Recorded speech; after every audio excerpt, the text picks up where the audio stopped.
Alors, je vous invite à tourner dans Apocalypse. D'abord, on va se préparer par le passage qu'on va regarder ensemble. Il va servir plutôt d'introduction ce matin, mais on ne restera pas là tellement ce matin. Alors, je me suis enfargé les pieds dans ce passage-là. Il y a des bouts où ça passe vite, mais celui-là, j'arrive pas à m'en sortir. Parce que en y réfléchissant, ça m'emmène ailleurs. Alors, on va l'exploiter encore ce matin. On va regarder pourquoi est-ce que on reste dessus ce matin. Donc, on va le lire.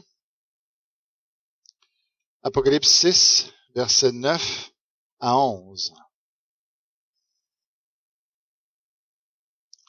Alors, je vais le lire tout de suite.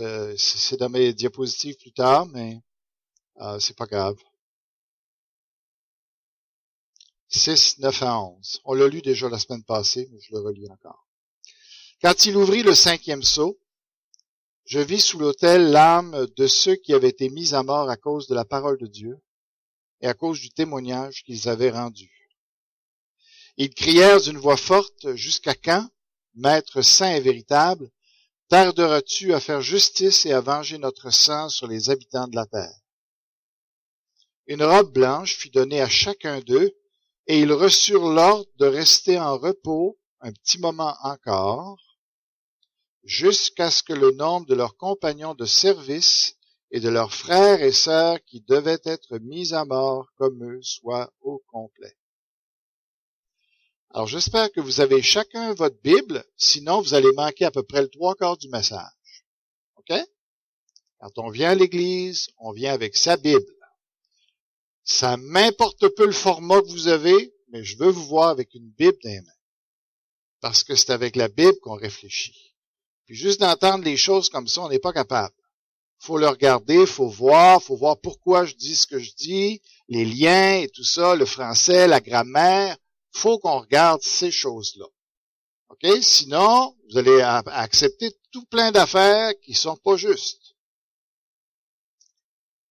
Alors, on va y aller. Les gens parlent de la fin du monde. Hein?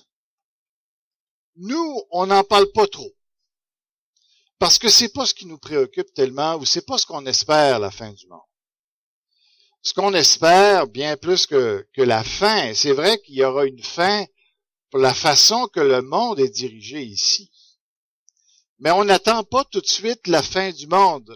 On sait que Dieu va faire une nouvelle terre, nouveau ciel et tout ça pour nous. Mais on a un bout encore à faire sur la terre, puis on n'attend pas la destruction de la terre. Mais qu'est-ce qu'on attend? Eh bien, je vais avoir besoin de toi. Je sais pas pourquoi ce qui me... Alors, j'ai besoin. Non, juste avant. Parce que, bon, là, il se décide à fonctionner. OK. Ce qu'on on attend, c'est le retour du Seigneur Jésus. Alors, je vais juste vous situer un petit peu dans la prophétie pour que vous sachiez où on s'en va. Alors, le grand événement que les chrétiens nous attendons, c'est le retour de Jésus. Jésus a dit, quand il est monté au ciel après sa résurrection, qu'il allait revenir, les anges ont dit qu'il allait revenir exactement de la même manière qu'il est monté au ciel. Donc ça, c'est notre espérance. OK? C'est ce pourquoi l'on vit. On attend que Jésus-Christ revienne et on souhaiterait qu'il revienne le plus tôt possible. La Bible nous dit qu'il va revenir dans sa gloire, avec ses anges, dans toute sa puissance, que la terre entière va le voir dans ce moment-là. Et donc ça, c'est vraiment notre espérance. espérance. D'accord? Vous êtes là avec moi? C'est votre espérance? Vous vivez pour ça? OK. C'est vraiment ce qui anime vos pensées, votre cœur, votre vie chaque jour, le retour de Jésus-Christ. Plus vous allez grandir avec le Seigneur, plus vous allez l'espérer de plus en plus fortement. Alors, voilà notre espérance. Maintenant, dans combien de temps ça va se faire? Jésus nous a dit qu'on ne sait pas. Il n'a pas voulu nous le dire. Pourquoi? Parce qu'il veut qu'on reste dans une attitude où on attend et où on se prépare aussi. Vous savez, parce que s'il avait dit dans 100 ans, la tendance naturelle de dire on a le temps. Non, il a voulu qu'on soit sur le qui-vive, qu'on l'attend. Maintenant, avant ce retour en gloire de Jésus, la Bible nous parle d'une période, en tout cas, c'est ma compréhension des choses, qui est partagée par beaucoup. Il y a une période qu'on appelle la tribulation, OK, qui va durer 7 ans, qui va précéder ou qui, grosso modo, va précéder le retour en gloire de Jésus. OK? Quand on lit le livre de l'Apocalypse, ou qu'on regarde, on est dans cette période-là. Vous avez compris ça?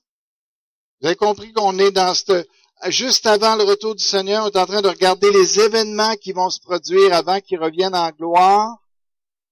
Vous avez compris ça depuis le début avec les cavaliers, tout ça, c'est clair? Bon. Oui, d'accord, ok. On va dire que c'est compliqué. Si c'est comme ça que tu le vois, c'est compliqué.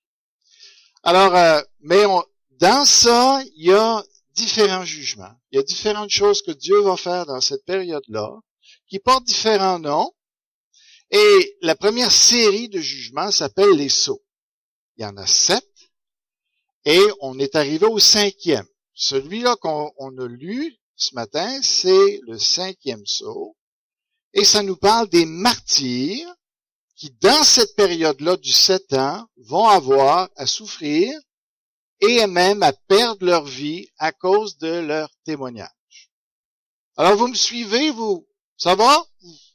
Vous comprenez? Est-ce qu'il y a des questions jusque-là?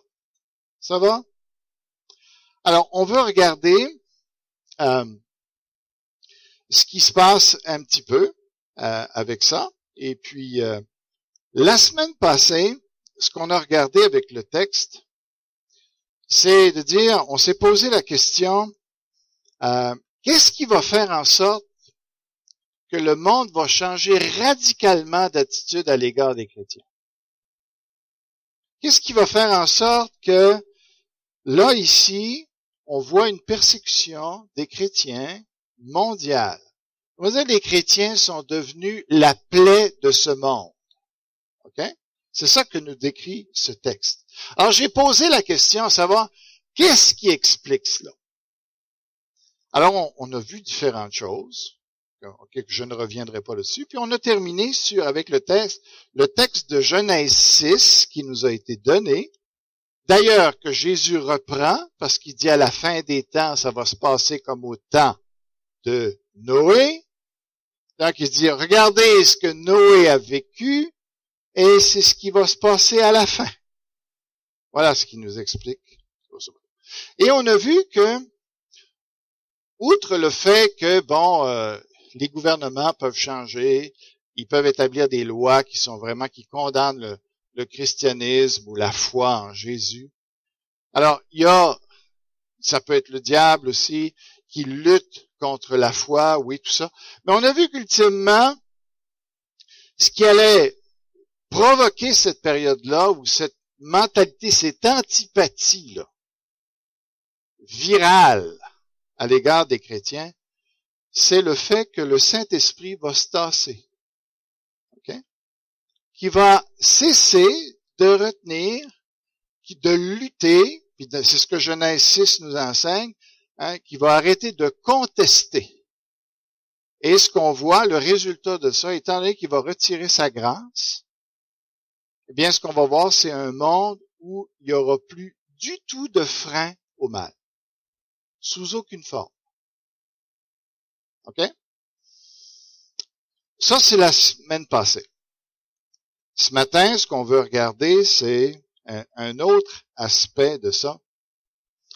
Souvent, on a entendu dire que le Saint-Esprit va être enlevé avant cette période-là. L'Église va être enlevée avant.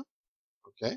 Et vous avez, d'ailleurs, bon, alors, il m'abandonne encore. Okay, alors tu vas me l'actionner tout simplement. Passe le plus loin. Autre diapositive. OK. Vous avez ces films-là, hein, de Day After, ou bien comment est-ce que ça s'appelle, en tout cas, qui parle de l'enlèvement, là. Et puis, alors on va continuer. Si tu veux continuer, s'il te plaît. Alors, l'enlèvement, bon, il y a des images qui sont données de ça. C'est assez difficile à reproduire. Qu'est-ce que ça va être, la disparition des croyants? Moi, je crois à ça, tout à fait, que les croyants vont être enlevés sur les nuées avec Jésus-Christ. Comment ça va être? Est-ce que ça va être comme ça? Est-ce que ça va être une autre façon? La prochaine diapositive, c'est un peu loufoque, mais alors, vous avez sans doute vu des films comme ça qui vous montrent, puis ils mettent ça un peu dramatique, là, où les chrétiens sont enlevés, puis là, si c'est un pilote d'avion, tu vois l'avion qui crache avec toutes les conséquences qu'il peut y avoir. C'est des automobiles qui font plus leur stop, qui font plus leur feu rouge, donc ils se rentrent dedans, tu sais. Alors, pour, tu sais, la cinématographie, c'est idéal, tu sais, c'est quelque chose, il y a quelque chose à aller croquer là-dedans, là, pour faire un bon film, tu sais. Il y a vraiment quelque chose de spectaculaire à voir là-dedans, mais vous avez entendu bien des choses, mais est-ce qu'elles sont vérifiables? Et c'est ça qu'on va essayer de regarder. Est-ce que vraiment, si le Saint-Esprit n'est plus là, à ce moment-là, où on dit, je vais utiliser exactement les termes qu'on emploie, qu'il a disparu, OK? Alors, s'il a disparu, moi je pose la question, tout simplement. Comment ça se fait que ces croyants-là, qui sont des chrétiens, puisqu'ils s'identifient à Jésus-Christ, et qu'ils ont la foi en Jésus-Christ, comment ça se fait qu'ils sont capables de témoigner jusqu'au point d'accepter de mourir pour leur foi? Tous! Je vous pose la question, si le Saint-Esprit a disparu, selon les termes de Thessaloniciens, avec quelle puissance ils sont capables de faire ça? Laquelle? Mais là, s'il est enlevé, qu'est-ce qui reste? C'est par la foi seulement que ces gens-là vont être capables de perdre leur vie puis de continuer le témoignage? OK. OK, d'accord. Oui? La question, c'est si c'est par la foi, la parole de Dieu nous dit que la foi, c'est un fruit de l'esprit. OK. C'est une bonne réponse. Oui? Je pense que seul l'esprit a été enlevé du monde, pas dans ceux qui... Pas dans l'Église, mais de ceux qui croient en Dieu. OK. Alors, il a été... Genèse semble nous expliquer qu'il se retire et qu'il laisse aller le mal dans le monde. OK? Qui appartient à Dieu, l'esprit est là. OK. Mais qu'il demeure quand même dans les croyants. OK, d'accord. Mais le point qu'on présente, c'est le contraire de ça. OK? C'est le contraire de ça. C'est l'action qu'il arrête, c'est celle dans les croyants. Avec le principe de l'enlèvement avant. OK? Vous comprenez? Mais non. On va regarder parce que ça me pose une question. Je me dis, moi je les appelle mes frères. Ils acceptent de témoigner, alors qu'il y a bien des chrétiens ici qui ne témoignent pas de leur foi. Hein? Il n'y a pas de persécution, il n'y a pas de mort à l'horizon, tu sais, puis ils osent pas parler de Jésus. Tu sais, c'est presque tabou. Ils se disent chrétiens, là. Ils ont le Saint-Esprit. Et ils ouvrent pas la bouche pour le Seigneur Jésus. Ces gens-là, n'ont pas le Saint-Esprit, en tout cas selon une certaine définition, puisqu'il a disparu, et ils font ce qu'ils font là. Êtes-vous d'accord que ça pose quand même des sérieuses questions? Alors, j'aime bien. Quand ça commence à trotter comme ça, je dis, il faut des réponses. Alors, on va regarder des réponses. On va regarder, inévitablement, il faut aller dans le texte qu'on se sert pour dire que le Saint-Esprit a été enlevé avant, donc que l'Église est enlevée avec. On va le regarder, puis on va examiner ce qu'il dit vraiment. D'accord? Alors, là, il faut réfléchir, hein? 2 Thessaloniciens 2, 7.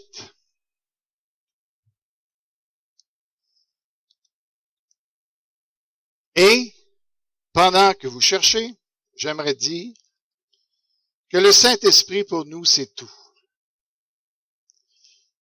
La Bible est claire. Elle dit, si vous n'avez pas le Saint-Esprit de Dieu en vous, vous n'appartenez pas à Jésus-Christ. Vous êtes un religieux. Vous pouvez être un baptiste, mais vous êtes assis dans des chaises, ici, en train de suivre des principes moraux, en essayant de louer Dieu, de lire votre Bible, mais vous n'appartenez pas à Jésus-Christ. Et vous ne serez pas avec lui pour l'éternité. C'est quand même terrifiant comme pensée. Jésus a été très clair. Ou vous avez le Saint-Esprit de Dieu en vous et vous êtes sauvés, ou vous ne l'avez pas et vous n'êtes pas sauvés. Alors, moi, mon devoir, c'est de dire, avez-vous le Saint-Esprit de Dieu? Et comment le voir, le Saint-Esprit, si on l'a? C'est clair. Le jour où il entre, tu peux jamais plus être ce que tu as été. Tes goûts, tes désirs, tes buts vont radicalement changer. Ta vie ne change pas radicalement.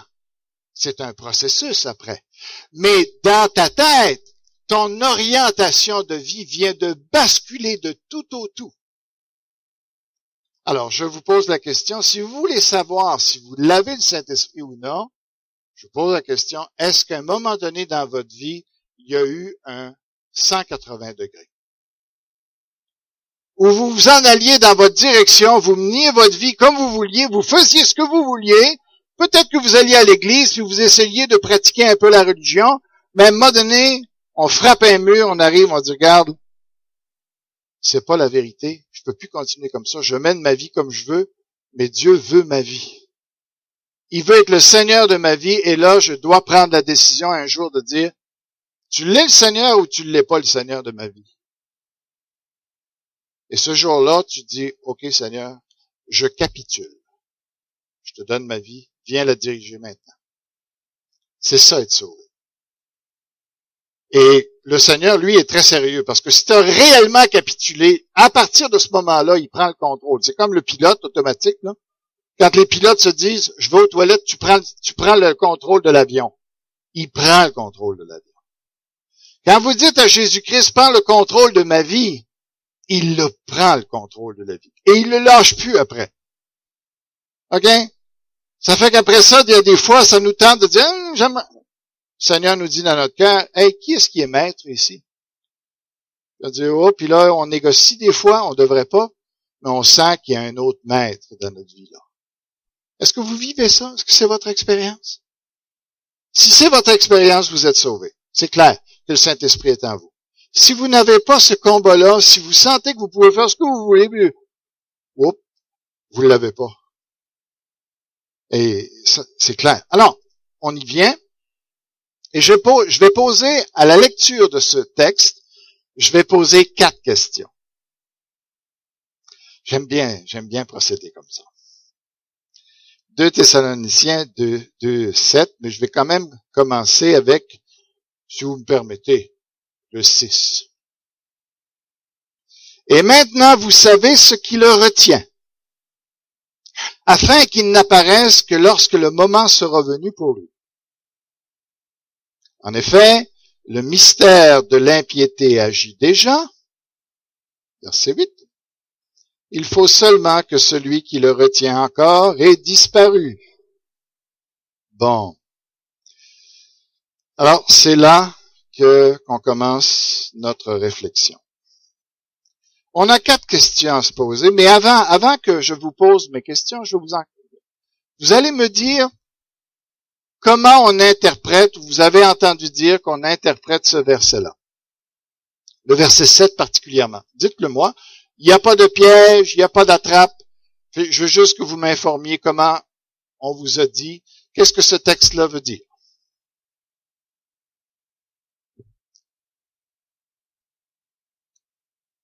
Oui, Robert. Biblique, ils disent que qu'est-ce qui le retient est l'Église. Bon, l'Église, là, dans le passage de 1 Thessaloniciens, ils disent car Dieu ne nous a pas destinés à la colère. Okay? On ne fait pas partie de la tribulation parce que ici, c'est bien écrit dans 2 Apocalypse 10, leur donnerai une couronne de vie. So, la couronne de vie est réservée à les 24 qui représentent l'Église. Okay. Sur la table, tout ce qui leur est donné est une robe blanche et non de couronne. La différence, c'est que l'Église a des couronnes pour donner à Dieu, à Jésus-Christ, puis ils sont là pour dire, oui, tu es digne d'ouvrir les 5 sceaux. D'accord. Alors, merci. Donc, tu nous as dit, parce que je veux quand même qu'on reste au texte, tu nous as donné d'autres versets qui sont bien. Ça va. Je reviens quand même au texte. Celui qui le retient, donc, selon ce que tu viens de nous dire, ça serait l'Église. OK. D'autres explications que vous avez entendues, qu'on vous a instruit.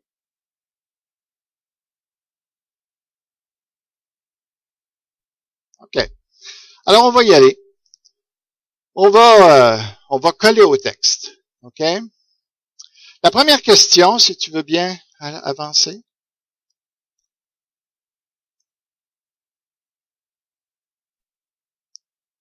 OK.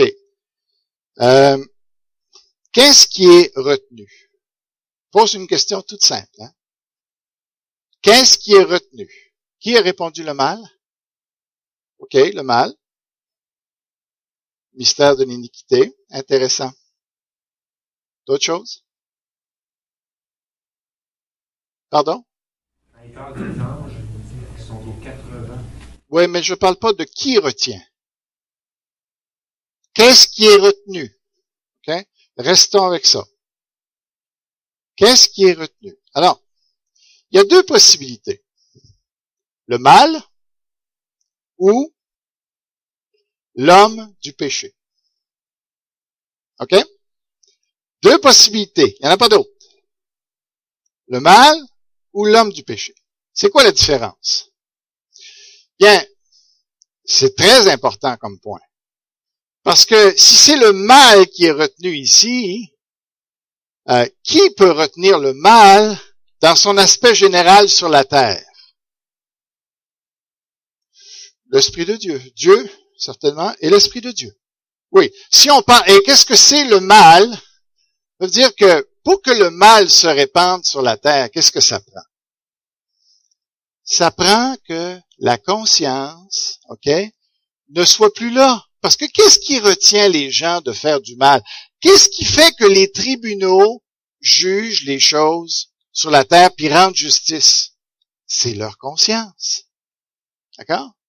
Donc, si on dit que ici, ce qui retient le mal, alors ce que ça serait en train de dire finalement, c'est quelqu'un ou quelque chose qui agit dans la conscience des gens, OK, qui est en train de travailler dans cette conscience-là pour faire en sorte que les gens ne font pas n'importe quoi sur la terre. D'accord? Les parents avec leurs enfants, l'homme avec la femme, etc. Est-ce que c'est de ça que parle le texte? De quelqu'un qui est en train de retenir le mal sur la terre en agissant dans la conscience des gens pour les empêcher de faire le mal et qui nous bénit au travers des tribunaux, au travers de la police, qui fait que et que finalement, le jour où il va enlever ça ou qu'il ne retiendra plus, ça indique que les gens n'ont plus de conscience, que les tribunaux, il n'y en aura même plus, que la police, on oublie ça, on laisse faire les gens. Est-ce que c'est de ça que parle ce texte-là? Ou si il parle spécifiquement d'une chose qui est de retenir une personne. Voyez-vous la différence en retenir le mal dans son ensemble et retenir une personne? Voyez-vous la distinction? Ce que je crois que ce texte est en train de dire, c'est que c'est une personne qui est retenue. On va aller voir dans le texte. OK? Bon. Alors, première question, il faut vraiment bien y répondre à cette question-là parce que le reste découle. On y va au début du chapitre 2. Vous êtes là avec moi? En ce qui concerne le retour de notre Seigneur Jésus et notre rassemblement auprès de lui, nous vous le demandons, frères et sœurs. J'ai pris la nouvelle version qu'on encourage dans l'Église, ok? Ne vous laissez pas facilement ébranler dans votre bon sens, ni troubler par une révélation, par une parole ou par une lettre qui semblerait venir de nous, comme si le jour du Seigneur était déjà là. Que personne ne vous trompe d'aucune manière. En effet, il faut que l'apostasie arrive d'abord et qu'apparaisse l'homme de péché, le fils de la perdition, l'adversaire qui s'élève contre tout ce qu'on appelle Dieu, ce qu'on adore. Il va jusqu'à s'asseoir comme Dieu dans le temple de Dieu en se proclamant lui-même Dieu. Ne vous rappelez-vous pas que je vous disais cela lorsque j'étais encore chez vous? Et maintenant vous savez ce qui le retient, afin qu'il n'apparaisse que lorsque le moment sera venu pour lui. En effet, le mystère de l'impiété agit déjà. Il faut seulement que celui qui le retient encore ait disparu. Alors apparaîtra l'impie que le Seigneur Jésus détruira par le souffle de sa bouche et qu'il anéantira par la manifestation de son retour. La venue de cet impie se fera par la puissance de Satan, avec toutes sortes de miracles, de signes, de prodiges mensongers, avec toutes les séductions de l'injustice, etc. Ah ben. Oui. Je regardais et voici paru un cheval blanc. Celui qui le montait avait un arc. Une couronne lui fut donnée. Il parut en vainqueur et pour vaincre. C'est l'Antichrist qui arrive sur la terre. On n'entend plus parler de l'Église. C'est terminé. Il est enlevé. Il est au ciel avec Jésus-Christ. D'accord. OK. Alors, mais permettez que je revienne à 2 Thessaloniciens. Qu'est-ce qui est dit là? Alors, Paul écrit une lettre, il les a déjà instruits auparavant, pas seulement dans la première lettre, mais il leur a parlé du retour de Jésus-Christ, de son avènement, de l'enlèvement de l'Église, il a parlé de ces choses. Entre-temps, il y a des gens qui sont arrivés et qui ont répandu toutes sortes de fausses doctrines concernant l'enlèvement, concernant le retour de Jésus-Christ, le jour du Seigneur. Et les chrétiens de cette Église-là sont troublés. Ils pensent qu'ils ont manqué l'enlèvement, ok, qu'ils se retrouvent dans une période difficile, et que là, en tout cas, et c'est ça. Alors, Paul est obligé à ce point-ci, puis même on leur a fait croire que c'était Paul qui disait ces choses-là. Alors, Paul est obligé de dire, wow. D'abord, c'était pas moi qui ai écrit ces choses-là. Voici ce qui va arriver. Avant le jour du Seigneur, ok? Et là, on ne parlera pas de ce que c'est le jour du Seigneur, à ce point-ci. Mais avant le jour du Seigneur, il y a 2 choses qui doivent se produire. Avant le retour en gloire de Jésus, au moins, ça tout le monde s'entend là-dessus. Il y a 2 choses qui doivent se produire. L'apostasie. Ok? Le Seigneur ne peut pas revenir en gloire tant que l'apostasie n'a pas eu lieu. OK? L'apostasie, c'est quoi? C'est l'abandon de la foi chrétienne. OK? C'est que, on le voit avec Apocalypse, là, c'est que les gens vont se détourner mondialement. Ils ne voudront plus rien savoir des principes chrétiens. La société judéo-chrétienne, ça sera fini. L'apostasie, c'est ça. C'est le renoncement de la foi à laquelle on était attaché autrefois, et là on dit, on veut plus rien savoir de ça. Il faut que ça se produise avant que le jour du Seigneur arrive. Ça, c'est clair. Tout le monde est d'accord avec ça. Deuxième des choses qui doit arriver, je pense que c'est en conjonction avec la première, ou l'apostasie est en conjonction avec l'homme du péché, c'est que l'homme du péché doit se présenter. Qui est l'homme du péché? Pourquoi on l'appelle l'homme du péché? C'est clair. C'est parce que cet homme-là va incarner le mal. De même que Jésus-Christ a incarné le bien, cet homme-là va être tout à fait l'inverse de ça. Lui, il va incarner le mal. Il ne pourra faire que le mal. Vous comprenez? C'est ça qu'il doit. Alors, imaginez, il va être le gouvernement, il va être le gouvernant de ce monde. OK?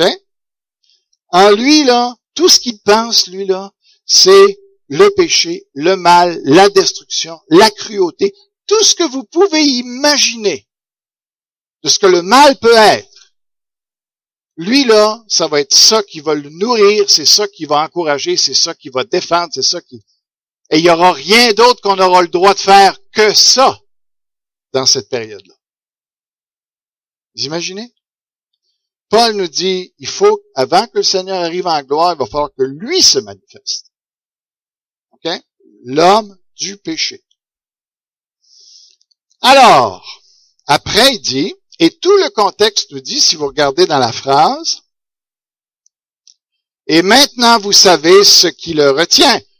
C'est clair avec ça que celui qui est retenu, c'est quoi? Le principe du mal en général? Ou l'homme du péché? C'est l'homme du péché qui est retenu. C'est clair? Est-ce que c'est, dans votre logique là, du texte, est-ce que c'est clair? Parce que ça change toute la dimension, à savoir, on cherche qui à ce moment-là qui le retient. Lui, et même après ça, il dit, lorsqu'il sera plus retenu, qu'est-ce qui va arriver? Il va se révéler avec toute la puissance du diable et avec tous les miracles du diable et tout ça. Qu'est-ce qu'il va faire?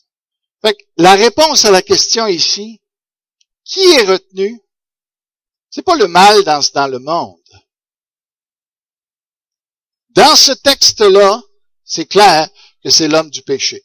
Maintenant, moi, je pose la question après. Il se trouve où, l'homme du péché, maintenant? Alors, ça, c'est intéressant.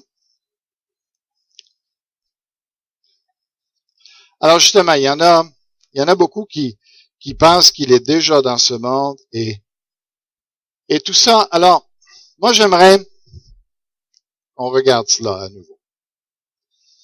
Au verset, si vous regardez, alors il dit, au verset 3, que personne ne vous trompe d'aucune manière.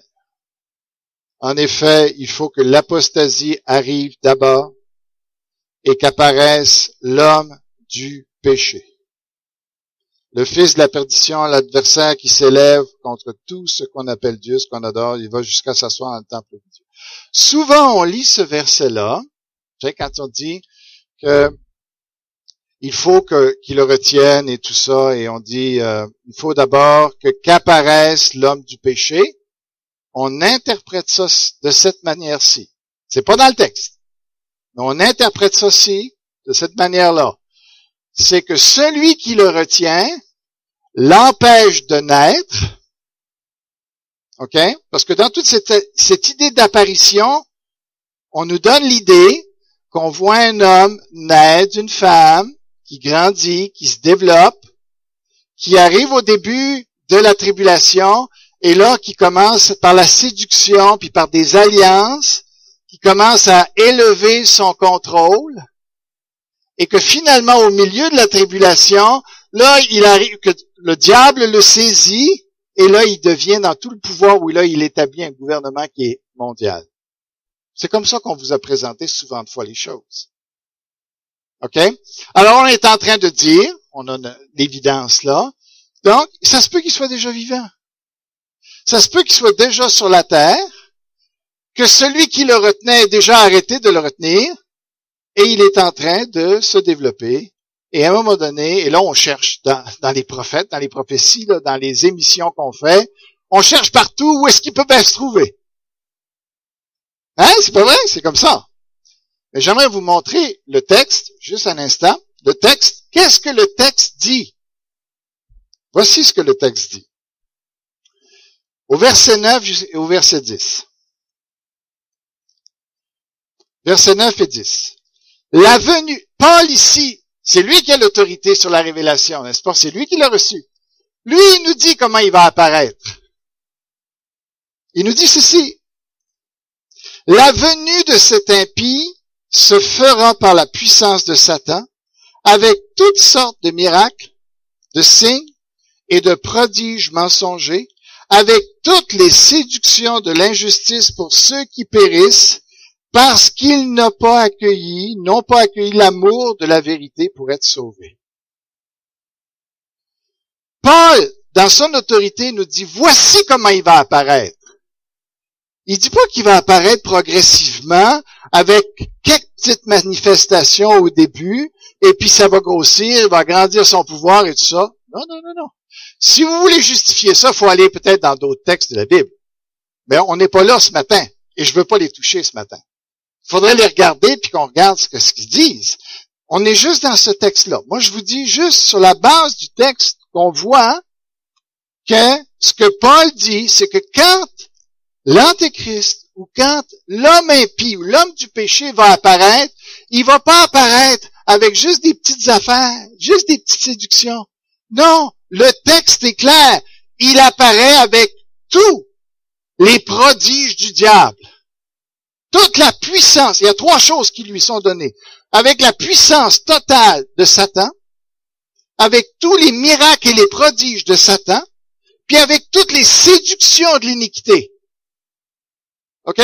Donc, tout ce que les hommes aiment comme péché, là, il va tout leur proposer ça.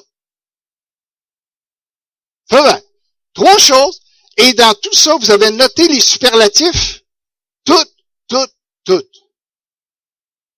Et quand on trouve ça, vous allez dans l'Apocalypse après, le verset 13, relisez ça, et là, vous voyez l'apparition, encore une fois, de l'Antéchrist. En tout cas, une chose que je dis est clairement, le texte ici, vous ne pouvez pas démontrer avec le texte ici, peut-être avec ailleurs. D'accord. Mais avec le texte ici, on a une très forte ici tendance à croire que, la manière que l'Antéchrist va arriver, ce ne sera pas d'une manière douce. Ça va être d'une manière brutale, instantanée, puissante, où il va prendre l'autorité de ce monde. OK. Alors, ça c'est ce que je pense que le texte présente ici, clairement. On va aller à l'autre question. Qu'est-ce qu'il retient? OK. Alors, il me reste 10 minutes, je prends ce 10 minutes. On va aller au verset 6. Qu'est-ce qui le retient? On a vu qu'est-ce qui est retenu. Ce que je dis, ce n'est pas le principe du mal. OK? Dans les consciences des gens, c'est une personne qui, lui, lorsqu'il va se présenter sur la scène mondiale, il est tellement corrompu, il est tellement l'adversaire de Dieu, la corruption même, que quand lui va prendre le contrôle, c'est vrai que le mal va arriver à son paroxysme. Mais au départ, c'était pas le mal qui était retenu. C'était une personne qui, lui, va amener le mal, vrai, à son paroxysme. Mais ce qui est retenu, c'est une personne. Ça, c'est important de le comprendre. OK? Et on va vérifier ces choses-là. 2 Thessaloniciens, 2:6 dit, « Et maintenant, vous savez ce qui le retient. » Ah, qu'est-ce qui le retient? Ce qui le retient, ça pourrait être une influence. Les circonstances, gouvernement, la loi, quelque chose d'impersonnel. S'il y avait juste ça, on dirait, ah, non, c'est pas une personne. Mais ça suit. Après, il dit, afin qu'il n'apparaisse que lorsque le moment sera venu pour lui. En effet, le mystère de l'iniquité agit déjà. Il faut seulement que celui qui le retient encore ait disparu. Ah, là, c'est quelqu'un. Et là, on vient avec la réflexion immédiate. Qui est assez puissant pour retenir cet homme-là? Et il faut se poser la question, mais où se trouve-t-il? Où se trouve-t-il? Parce que c'est intéressant. Paul dit, il en parle au présent, celui qui le retient. Pas celui qui le retiendra, celui qui le retient. Oh. Ce qui suggère qu'il est vivant, qu'il est quelque part, et qu'il est retenu dans ce quelque part. Mais j'ai dit que s'il vient subitement comme ça sur la scène mondiale, ça ne peut donc pas être sur la terre. Okay? On va regarder, la Bible dit où il est. Il suffit juste de le voir, on va le voir clairement. Et vous n'aurez aucun doute. Quand on va toucher les textes, vous n'aurez plus aucun doute, je suis sûr de ça. Parce que c'est tellement clair. Et j'avance pas pour ça pour rien dire, je peux vous dire. Alors, celui qui le retient, donc, qui est assez puissant pour retenir cette personne-là? Ce n'est même pas le diable. En passant, j'aimerais juste dire, c'est pas le diable qui est retenu ici. C'est le fils du péché. C'est pas pareil. Attention, parce que souvent dans notre réflexion, on dit, qui peut retenir le diable? Seulement Dieu. Oui, mais c'est pas le diable qui est retenu ici, c'est juste un homme. Fait que déjà ça, au moins, mets ça dans ta réflexion. C'est le fils du diable, mais c'est pas le diable lui-même. Donc, est-ce que ça pourrait être Satan lui-même qui le retient parce que c'est pas encore son temps? Ça pourrait toujours être concevable. Je ne suis pas d'accord avec ça, mais logiquement, ça se tient. Ou est-ce que ça pourrait être quelqu'un d'autre? Bien souvent, on va dire, c'est certainement quelqu'un de la Trinité. Certainement Dieu. Et souvent, on voit Satan. Qui peut retenir Satan sinon que Dieu? Mais dans la parole, c'est même pas vrai, ça. Parce que Michael va triompher du diable. OK? Donc, ça prend pas Dieu que Dieu lui-même ou que le Saint-Esprit lui-même. Mais restons-en quand même à la Trinité. La Trinité, bon, Dieu, le Père, le Fils, et souvent on va dire, c'est le Saint-Esprit qui le retient. Voyez-vous, toute la réflexion qu'on en a finalement, qu'on prend ça pour acquis rapidement, mais il y a toute une réflexion pour arriver à dire, c'est le Saint-Esprit qui le retient, au travers des croyants. Oh, c'est pas si clair que ça, attention là. Moi, j'ai quelque chose à vous suggérer davantage que la parole est claire. OK, on va aller voir dans l'Apocalypse où est-ce que cet homme-là se trouve. Apocalypse chapitre 11.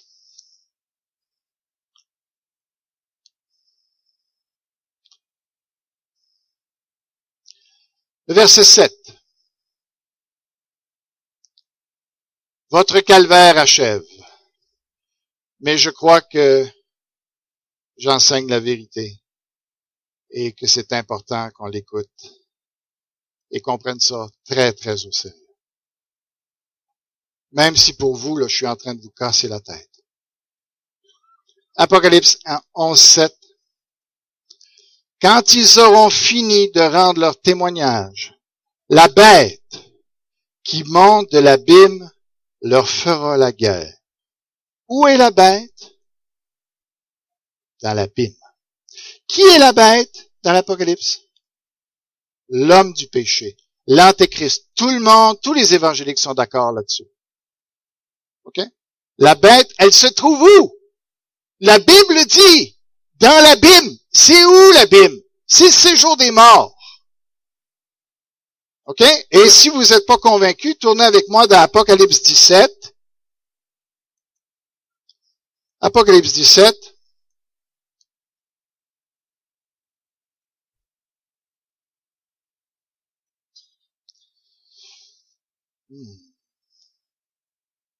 Là, en ayant changé de Bible, je suis en train de scanner, là, pour trouver le mot abîme, là.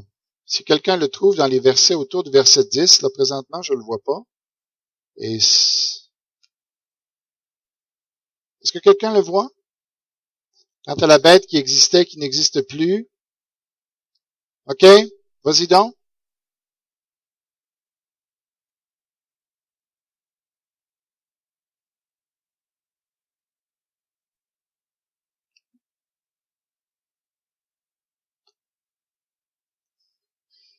OK, vas-y avec le verset 8. La bête que tu as vue était, et elle n'est plus. Elle doit monter de l'abîme. Elle doit monter de l'abîme. Et aller à la perdition. Oui. Les habitants de la terre, ceux dont le nom n'a pas été écrit dès la fondation du monde, dans le livre de vie, s'étonneront en voyant la bête parce qu'elle était et qu'elle n'est plus et qu'elle réapparaît. D'accord.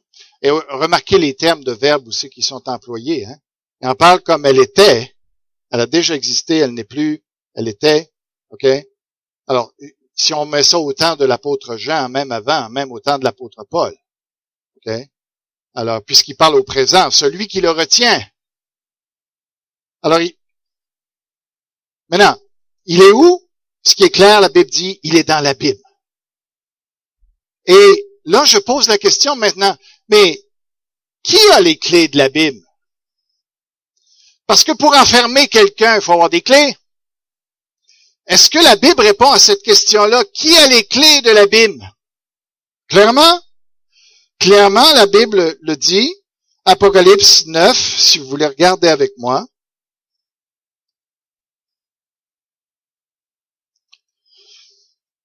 Verset 1. Quelqu'un veut le lire, s'il vous plaît? J'ai oublié de vous faire participer. Ange sonna de la trompette et je vis une étoile qui était tombée du ciel sur la terre. La clé du puits de l'abîme lui fut donnée. Donnée, OK. Et elle ouvrit le puits de l'abîme et il monta du puits une fumée comme la fumée d'une grande fontaine. OK, merci. Alors, ce qui va apparaître là, c'est les démons. OK? Alors, je ne joue pas avec le texte, je joue pas avec la Bible, je pose des questions claires. OK?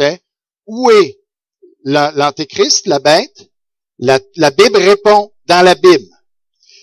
Qui a l'autorité? Même à la fin du chapitre 11, vous regardez qu'il a l'autorité. Le roi de l'abîme. Il l'appelle le roi de l'abîme. OK? Alors, voulez-vous lire le dernier verset du chapitre 11, s'il vous plaît?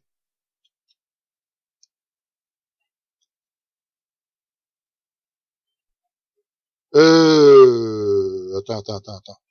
Non. 9, la fin de 9. Excuse-moi, c'est moi qui t'ai induit en erreur. Et tu vas... Ouais, mais tu vas lire avant. Attends. Non, c'est pas la fin, excuse-moi, c'est au verset 11, exactement. Oui. Apocalypse 9, verset 11. Elle avait sur elle comme roi l'ange de l'abîme, nommé en hébreu Abaddon et en grec Apollyon. Destruction. OK? Alors, il n'y a pas de tergiversation. Il y a un ange qui est le roi de l'abîme, qui a la clé de l'abîme. Et on trouve encore cet ange-là au chapitre 20 de l'Apocalypse, au verset 1 et 2. OK? Apocalypse 20, versets 1 et 2. Puis je vis descendre du ciel un ange qui avait la clé de l'abîme et une grande chaîne dans sa main.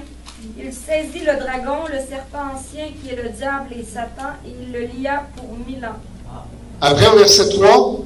Il le jeta dans l'abîme, ferma et scella l'entrée au-dessus de lui, afin qu'il ne séduise plus les nations, jusqu'à ce que les 1000 ans soient accomplis. Merci, ma sœur. C'est clair maintenant qu'il y a un ange qui a l'autorité sur l'abîme, qui est tellement puissant qu'il a la capacité de prendre le diable et de l'enfermer. Alors je veux dire, écoute, même si c'était le diable qui était enfermé, de le laisser partir, il n'y aurait pas de problème. Je veux dire, il est assez puissant. C'est clair, la Bible est claire. Ce que je dis maintenant, celui qui le retient est clair dans la Bible. C'est l'ange de l'abîme qui retient l'Antéchrist dans l'abîme où il est déjà actuellement et il n'attend plus que le moment que Dieu lui dise « Laisse-le sortir. Laisse-le sortir. » Alors, moi, ce que j'aimerais juste terminer avec vous. C'est extrêmement sérieux ce qu'on voit ce matin. Toutes ces choses-là. Avez-vous vu qu'on parle pas d'un livre comme un conte de fées? Pensez-vous qu'on fait une analyse d'un conte de fées comme je viens de faire ce matin? Pensez-vous qu'on peut se retrouver au travers de toute la Bible avec un thème, qui se complète, qui s'explique, que ce serait des hommes qui aient écrit ce livre-là? Dieu a écrit ce livre-là. Et on doit le prendre très au sérieux.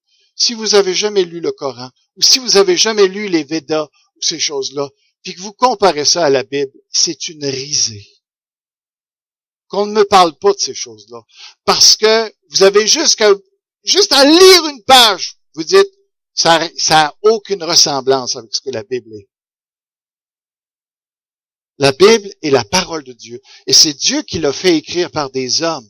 Et tout ce qui est écrit dans ce livre-là, pensez-vous qu'on peut prendre une doctrine comme ça qui est complexe, mettre ça ensemble, expliquer des choses qui sont absolument incroyables, que tout ça se tient et que ce n'est pas la vérité et qu'on n'aura pas des comptes à rendre?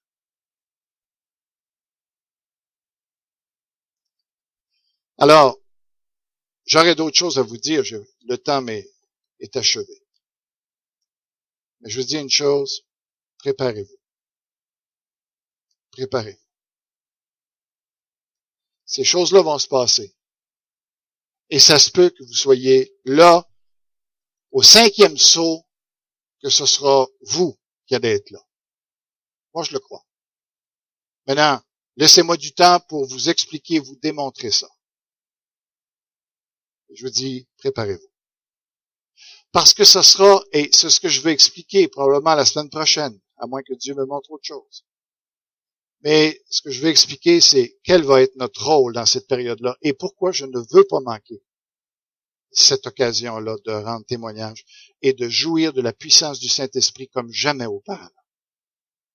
Je vais vous montrer ça dans la Bible. J'avance pas des choses comme ça.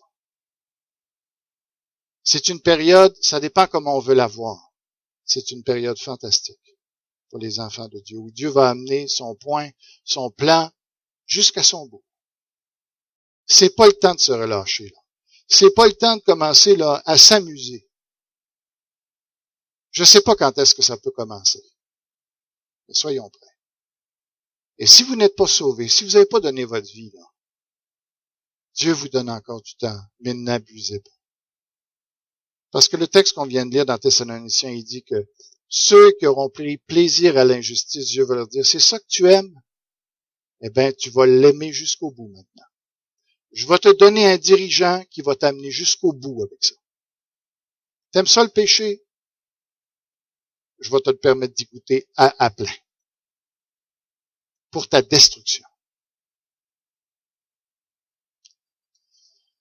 Si je pouvais le dire plus fort, je le crierais. Prenons ça ben au sérieux. C'est pas écrit là pour s'amuser. Prions. Tendre Père, je veux juste te laisser avec toi. Seigneur, moi, je me sens tellement petit pour bouger cette église-là, pour amener la consécration des frères et sœurs, même ma propre consécration. J'y serai jamais capable. Et Seigneur, je compte sur toi, parce que tu as promis que c'était par grâce. Je compte sur toi pour que tu m'amènes là où tu dois m'emmener. Et que tu amènes cette église là où elle doit être, pour le moment peut-être final qui est devant nous. Que tu bénisses ton église, Père, au nom de Jésus-Christ.